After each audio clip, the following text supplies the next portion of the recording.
Welcome to Table Talk. We are glad that you're here on this lovely Monday we've been getting rain here in Pennsylvania. Yeah. It's been wonderful because everything was so dry and all brown. So anyway, I'm here with my lovely friend Linda Rand, and she's going to join us today for Table Talk and have our little discussion here. So Linda, welcome. Thank you.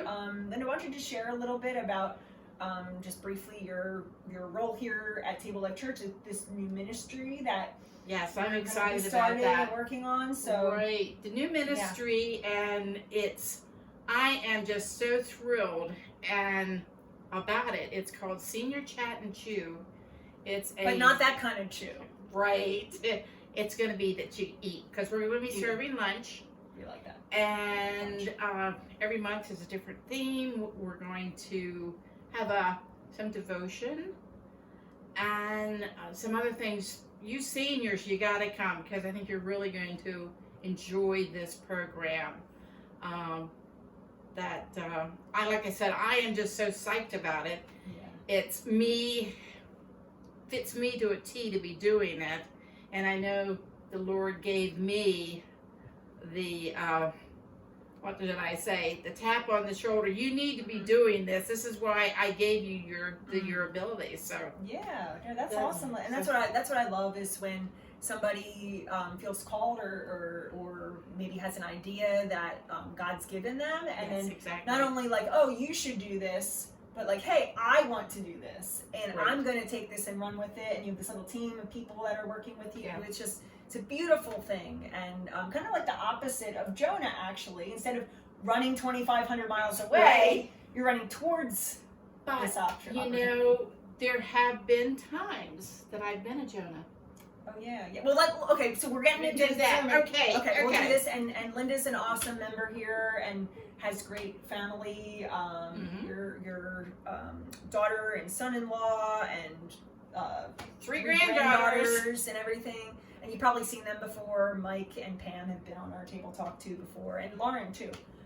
Yeah. Before we have to get the other two, and then you'll have a whole family. Yeah, without the whole Yes. family, right? Yeah, right. which is great. But we're in this series, Jonah and the Fail, and you just said talking about how you've been a Jonah before, and I think Mhm. that's the kind of interesting part about it is we can all relate to Jonah in a Oh, way, definitely. in our own Definitely. way. Like some of us have gone the 2,500 miles, some of us have gone 2 miles. And they're still legit, they're still failing God. They're still a part of that. Right. We talked about this week about responding to failure and Jonah being in the belly of the whale and his kind of repentant prayer. So, Right. Right. What's on your mind, Linda? Well, one of the things, these are wonderful. I hope you save Your them. booklets. I hope you save these, because I took notes. And they're online too. You Yes. can also print them out and watch them when you watch online. This one's mine, which I took notes on, and my son-in-law, Mike Order, gave me She his. stole his. That's okay. So it's really great, some of the things he wrote down, and I wrote down on this. But one of the first ones from the sermon was, "I'll look up, fess up the mess up." And I can attest to that. Oh yeah, how? A number of years ago, and I know now that it was the Lord saying, you need to be doing this. And I ignored, and I went a completely opposite direction. But I did come back. How long did that take? This was something that was probably 4 or 5 years. Okay. So it was a long time. Yeah. And then I realized, hey, this is not what I'm supposed to be doing. This is not what the Lord wanted me to do. Yeah, and I think it takes that point, just like Jonah, when he made that confession and kind of like, hey, I'm in the depths here, and this is like an awful place to be, and I blew it. Like, I think we have to reach that point in ourselves, or else following God just becomes going through the motions. Right. Like, unless it's like it's in here, it's just out here. Yeah. It right. doesn't. You gotta feel it. Yes. And if you don't, it's just, and when I was looking about this, and when I got the call, would I do this, this was one of the first things that came into my mind. Hey, you were a Jonah. Right, yeah. And everything, and that I came back. One of the big things was, I had moved to another area just a little bit. 20 years after I graduated from high school, I went back to college. And I moved, a single parent, 3 kids, and I moved away and I quit going to church. And finally, it took Pam. Wow. I didn't know that story. Yeah. We were in State College, and her friend was the daughter of the pastor of the Nazarene Church there in State College. And that was all it took. Wow. And yeah, but you had to reach that point though that you were ready. Right. And I think a lot of people go through have that. And I admit it. I did it. You know what I mean? Yeah. And your sermon that's on Jonah and the fail. Right. Whoa. Yeah. Hey, that was me. Yeah, that really connects. Yeah, but even in that, just that God gave that opportunity and that invitation to, and I think sometimes like we don't realize how God might be using us too in someone else's failure. Yeah. I mean, think about like you're saying how God used Pam as kind of like that tool to connect you back into church. And sometimes for us, like, you know, it's like we're reluctant to be like, oh, okay, well, maybe I don't want to invite anybody, I don't want to say anything, I don't want to do anything. But that might be exactly that callback. Right. That piece to say, hey, you know what, I need this. You're right. And I mean, you know, I've had people in my life that have done that and been part of that. Yeah. But you have to reach that point that you confess where you've messed up and you're ready to turn back. Yeah. Right. Yeah. And then the second part was about the trust, right? Yeah. Trust in the Lord. Prayer is about posture prayer. of looking up. And when you said that, I'm going back and I'm going in my mind. I always felt more comfortable because I grew up in a very plain Dunkard Brethren church. You know what I mean? You were on your knees and you were bowed for prayer. This was what and I'm thinking, wait. And I know I've had people sort of frown at me because when I'm praying, even here in church, I am like this, and I feel more comfortable that we were taught you bow down, you're bowing yourself down to the Lord and all things. Right, and that has its purpose and meaning. Right, it does. But to me, hey, I want to... Yeah, and that's, I think, that admitting, I think, in humility, too. Kind of after the first piece, that confession of realizing, you know, just as I think of a small child looking up to a parent or a grandparent, like there's a sense of us realizing, like, yeah, we are helpless. And I think that's that attitude of prayer, too. Oh, it is. Is that sense of, like, not that I'm not worth anything, but that I acknowledge my need for God. Exactly. And in a way, like the posture of the Hebrews, the looking up, is almost like the posture of a small child. Like, here, Daddy, here, Mommy, here, Grammy. Like, you know, I'm reaching up to you, I'm looking to you, I'm acknowledging you with my body, but also internally with my spirit. Right. And that's, I think, the value of prayer when that posture of prayer internally, I think, reflects that. It's a really powerful thing. We acknowledge that, no, I don't have it all together. No, I'm not really in control as much as I really think I am. Exactly. I can't make myself better. I can't save myself. That I need you, God. And that's where it changes us. You know, yes, you know, I believe that God responds to our prayers. And there are situations, and I don't know why some and why not others, but I do believe that prayer in every case changes us. Right. And one of the things that I've always prayed. That's been just part of my life. It's what I grew up with. But I'm an avid reader. And there's a series of books. They're called Love Inspired Suspense. I love mysteries. Oh. And they start with a Bible verse and just a whole bit. And there was one of the series in this and it really reinforced the importance of prayer.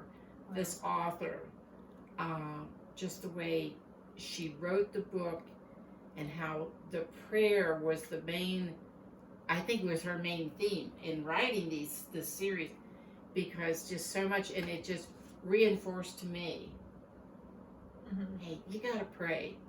And I know there are people that, I'm trying to think how to word this. When they pray, they're, like this and all. I'm praying all the time. I pray without ceasing. Right, exactly. Thank you. Because it seems to make the day better, and yeah, and as I've talked to kids, like this past summer, I had a chance to preach at the children's camp on our Nazarene district. Just teaching the kids about prayer, and I think this goes for adults too. Prayer's talking to God. It is. Prayer's our conversation with God, that it doesn't have to be high and lofty. Many people say, I don't know what to say, or I don't feel comfortable praying aloud. It's a conversation, just as you and I are having a conversation. Right. I just have a conversation with God. And I talk to God, and I can say, hey, God, you know what? I'm really fed up right now, or I'm really angry. Like, he knows that. He acknowledges that. He can take it.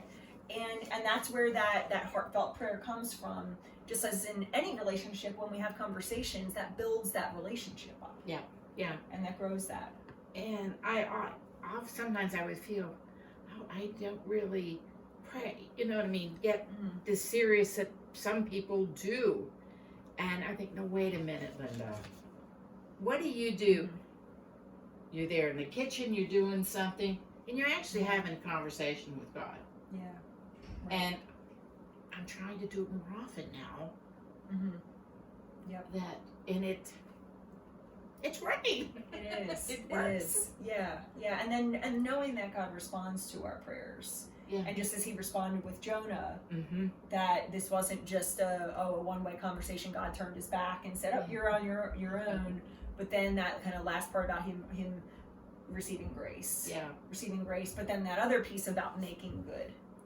I think that's what it said, making good. That Jonah, it's not just about the saying, I'm sorry, I'll never do it again, but that he makes good on it. And he says, the next time, I'm going to do something different. Right. And I think that matters too. That's repentance. It's actually, repentance means to turn physically, like you're turning around. Right. And just like I said, I have our notes. Double notes. Yeah. I love it. It's, the one was receive, you receive grace to make good, was the comment. And this was from Jonah, of course, chapter 2, verses 9 and 10. And he said, what I have vowed to make good, I say, salvation comes from the Lord. I underlined it. When Mike handed me his, he underlined it too. Yep. So these are good resource to have, just to read through them and everything. Yeah. And I love Mike's comment, the big idea. When you hit rock bottom, look up. Yep, that's what it's about. Yeah. And it's acknowledging, I'm not the queen of the universe, you're not the king of the universe, I'm not in control, I'm gonna fail, I mess up, but that's not the end of it. Right. And that's where, like, the story goes on, but I need to look to him. Exactly. Exactly. Yeah. I think I've had a number of medical issues. Let's face it, I'm not young anymore. Yes, you are, Linda. It's up here, right? It is, exactly. And without looking up, I don't think I would have been where I am today, because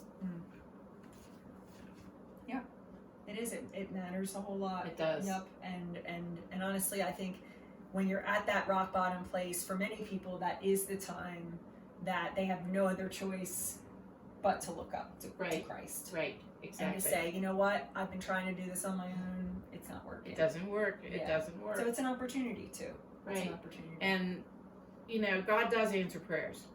Yeah. And you might not think it. You might want something. And he doesn't think you need it. the best Yeah, way well, to and put it. sometimes in different ways than what we Right, thought. right. What we thought. So, well, thank you, Linda. Thanks Oh, you're for quite welcome. joining us today. Yeah. And it's a great conversation. And yeah, and you guys know that the notes too, if you were whether in person or online, they're always posted on our website too. You can go back and follow along. But I encourage you, read the entire book of Jonah, 4 little chapters. Yeah. Super short and sweet in the Old Testament, and whether you remember it from Sunday school growing up, or it's a good refresher too. And I think even especially as adults to see it through this lens of failure, but how God's redemption works in the meantime. Exactly. So, well, thank you. Yeah, and Well, thanks for asking me. yeah, I enjoyed definitely. this. So good, so good. And I hope you guys have a great rest of your week. And we're going to be in the 3rd chapter this coming Sunday of Jonah. We're going to look at second chances and how our God is a God of second chances. Yes. So if you need a second chance, somebody in your life needs a second chance, make sure you tune in. So Yes. Okay, take care, guys. Have a good one. Bye. Bye. Have a good week.